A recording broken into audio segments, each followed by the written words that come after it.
ह्या पद्धतीने आम्ही जे उरलेला पाला असतो, वाळलेला पाला असतो, तर आपण ह्या पद्धतीनं शुगरकेन लीफ थ्रॅश श्रेडर ह्या मशीनच्या सहाय्याने छोटे छोटे तुकडे करून घ्यावेत।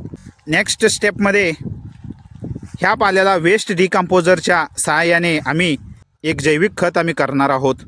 पाला मॅनेजमेंटसाठी हे खूप महत्त्वाचं आहे। महागणपती कृषी मराठी यूट्यूब चॅनलमध्ये सर्व शेतकरी बांधवांना स्वागत आहे। लावणीची तोड झाल्यानंतर खोडव्याचे मॅनेजमेंट आहे ते कोणत्या पद्धतीने करावं ही संपूर्ण माहिती आज आम्ही तुम्हाला देणार आहोत। तर त्याच्यामध्ये पहिला आपण लावण तोड झाल्यानंतर जो उरलेला पाला असतो त्या पाल्याला आपण व्यवस्थित बुकना करून घ्यावं। तर शुगरकेन लीफ थ्रॅश श्रेडर ह्या मशीनच्या सहाय्याने, ह्या यंत्राच्या सहाय्याने आपण तो पाला जो आहे उरलेला तो पाला आपण व्यवस्थित बुकना करून घ्यावं। किंवा आपण जर शुगरकेन हार्वेस्टर वापरत असाल ऊस तोडणीसाठी तर तो पाला ऑटोमॅटिकली बुकना होऊन जातो। तर ह्या पद्धतीने पहिला स्टेप म्हणजे जो उरलेला वाळला पाला असतो त्याला आपण व्यवस्थित बारीक बुकना करून घेणं हा पहिला स्टेप आहे। खोडवा मॅनेजमेंट मध्ये हा पहिला स्टेप आहे। पाल्याला व्यवस्थित बुकना करून घ्यावं। त्यानंतर एक सरी सोडून एक सरी आपण व्यवस्थित पाला भरून घ्यावं, एका सरीमध्ये भरून घ्यावं। ह्या पद्धतीने एक सरी सोडून एक सरी आपण पाला भरून घ्यावं। त्यानंतर वेस्ट डिकम्पोजरच्या सहाय्याने आपण तो पाला एक जैविक फर्टिलायझर म्हणतो आपण, तर जैविक खत या पद्धतीने आपण निर्माण करून घ्यावं।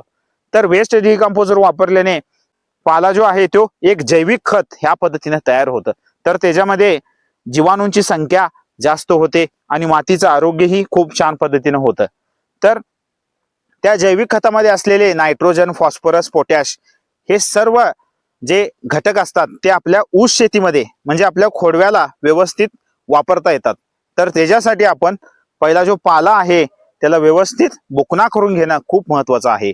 व्यवस्थित बारकी बारकी तुकडे करून घेणं खूप महत्त्वाचं आहे। तर पाला तुकडे करण्यासाठी आपण शुगरकेन लीफ थ्रॅश श्रेडर ह्या पद्धतीने ह्या यंत्राच्या सहाय्याने जो वाळलेला पाला आहे त्याला व्यवस्थित बुकना करून घ्या किंवा तुकडे करून घ्यावं। तर खोडवा मॅनेजमेंट मध्ये हा पहिला स्टेप आहे। तर ह्या पद्धतीने आपण हा स्टेप फॉलो करावा। तर जास्त उत्पादनासाठी हे करणं खूप आवश्यक असतं। तर ह्या पद्धतीने आपण खोडवा मॅनेजमेंट मध्ये, ऊस खोडवा मॅनेजमेंट मध्ये आपण हा पहिला स्टेप आहे, हा स्टेप आपण फॉलो करा। तर भेटूया नेक्स्ट व्हिडिओ मध्ये। थँक्यू, धन्यवाद।